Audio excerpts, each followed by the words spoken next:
अभी संसद में तीनों कृषि कानून वापस लिए, लेकिन ये सरकार ने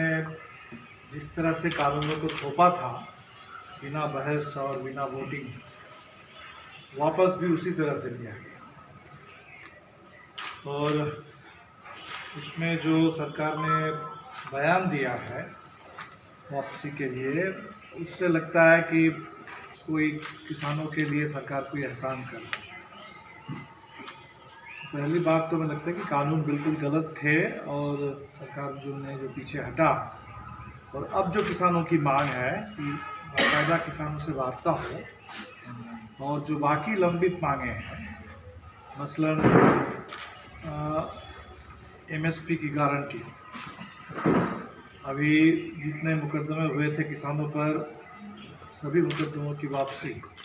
और ख़ास तौर पर लखीमपुर खीरी मामले के बाद अजय मिश्रा जो minister of state for home affairs, उनकी बर्खास्ती, तो हमें लगता है कि तत्काल केंद्र सरकार को किसानों से वार्ता करनी चाहिए और वार्ता करके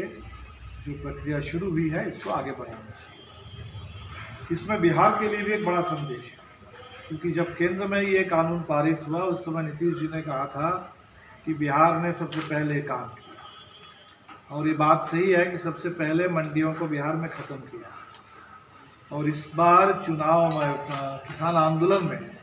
पंजाब में ही सवाल उठा था कि हम पंजाब को बिहार नहीं बनने देंगे, क्योंकि सबसे कम बिहार के किसानों को, उनकी आमदनी सबसे कम है, सबसे कम उनको कीमत मिलती है, ये पूरे देश में बात कर जारी है। इसलिए अब जब कानून केंद्रीय स्तर पर वापस हुआ है,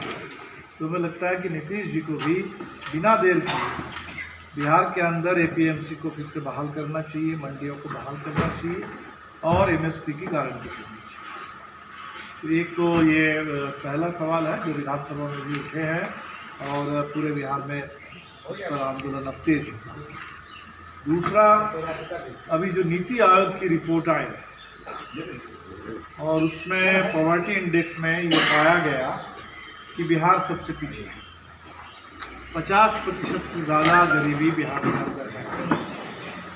तो नीतीश जी जो डबल डिजिट ग्रोथ और डबल इंजन की सरकार की बात, तो 15 साल से अगर डबल डिजिट ग्रोथ है और डबल इंजन की सरकार चल रही है, तो अब नीतीश जी बताएं कि बिहार में ये 50% से ज़्यादा गरीबी क्यों है। और ये बात बिल्कुल नीति आयोग ने, ये हमारा नहीं है, ये नीति आयोग का अध्ययन है, नीति आयोग की फाइंडिंग है। तो विकास की तो पूरी तरह से नीति आयोग के फाइंडिंग ने जो दावा है उसको झुठला दिया है। जो नीतीश जी कह रहे हैं कि हम ज़मीन बांट रहे हैं गरीबों को, जबकि सच्चाई ये है कि बिहार में गरीबों को ज़मीन से बेदखल करने के लिए रोज़ धमकी दी जा रही है। और गरीबों की बात तो छोड़ दीजिए, हमारे जो 1 दर्जन विधायक पिछले 1 साल से चुने हुए विधायक हैं, 1 साल में माले के विधायकों को आवास का आवंटन नहीं हुआ। तो आप अंदाज़ा लगा सकते हैं कि गाँव में गरीबों के साथ क्या हो रहा है। तो सरकार झूठ बोल रही है, दावा कर रही है कि हम ज़मीन बांट रहे हैं, तो ज़मीन से तो आप बेदखल कर रहे हैं, और विधायकों तक तो भी आज तक अपने आवास का आवंटन नहीं किया। और जो सुशासन की बात थी, तो जिस तरह से यहाँ हत्याएं हो रही हैं, अभी हम जाएंगे परसों समस्तीपुर में पता चला कि सफाई कर्मी राम सेवक राम, जो लोग अपने मजदूरी की मांग कर रहे थे, अपनी मांगों को लेकर के आंदोलन कर रहे थे, और उसके बाद अधिकारी के गुंडे और पुलिस ने पीट करके उनकी हत्या की। ये लोग पूरे बिहार में जय श्री राम के नारे लगा रहे हैं, और राम सेवक राम सफाई कर्मी,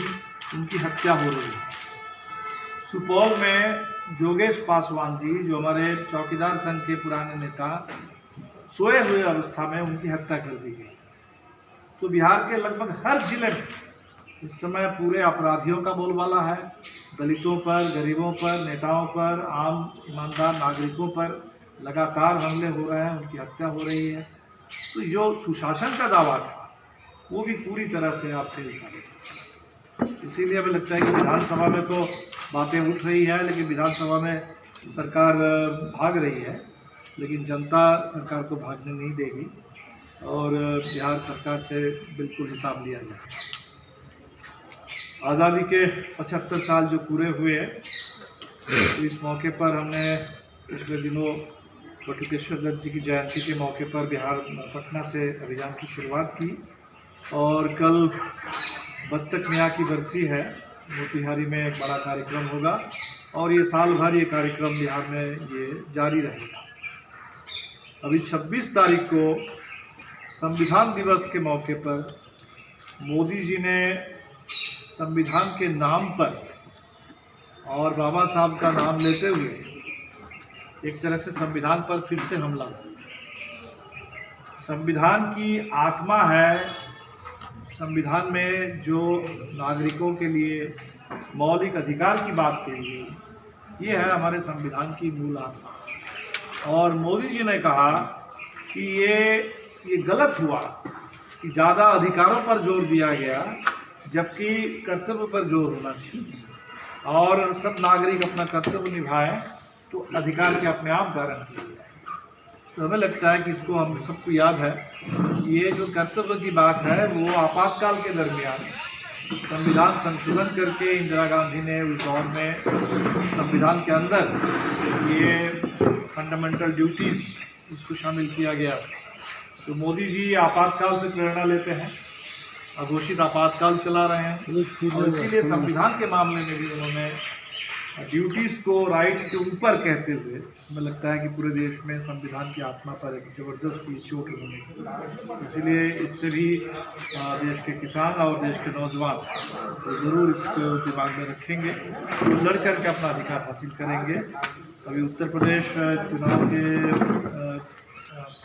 एक तरीके से रास्ते में है और कल लखनऊ में छात्र नौजवानों का बड़ा रोज़गार मार्च था और बहुत बुरी तरह छात्रों पर पिटाई हुई, नौजवानों की पिटाई हुई,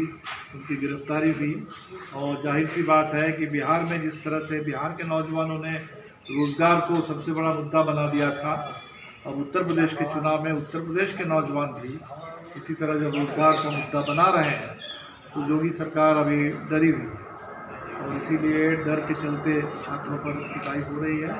तो हम लोग उत्तर प्रदेश में भी इस सरकार को छोड़ेंगे नहीं और बिल्कुल बिहार की तरह वहाँ भी रोज़गार का मुद्दा और किसानों का मुद्दा चुनाव में सबसे बड़ा मुद्दा रहेगा।